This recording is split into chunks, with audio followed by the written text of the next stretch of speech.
আসসালামু আলাইকুম। অনেকের গবাদি পশুর পাতলা পায়খানার সমস্যা হয়, সেক্ষেত্রে আপনারা নানান রকম ওষুধ ব্যবহার করে থাকেন।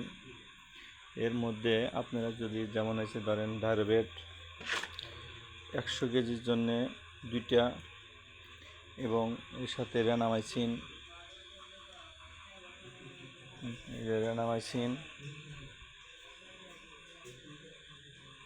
2টা দেন,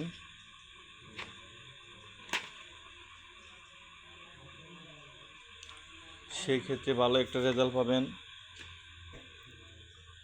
বা সালফাডিন আছে, যে সব গরুর গাব আছে তাদের জন্য সালফাডিনটা ব্যবহার করা হয়।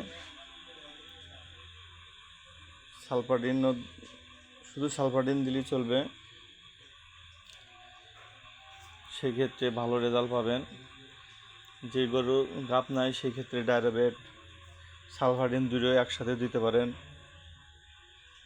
ম্যাকটোও দেওয়া যায়,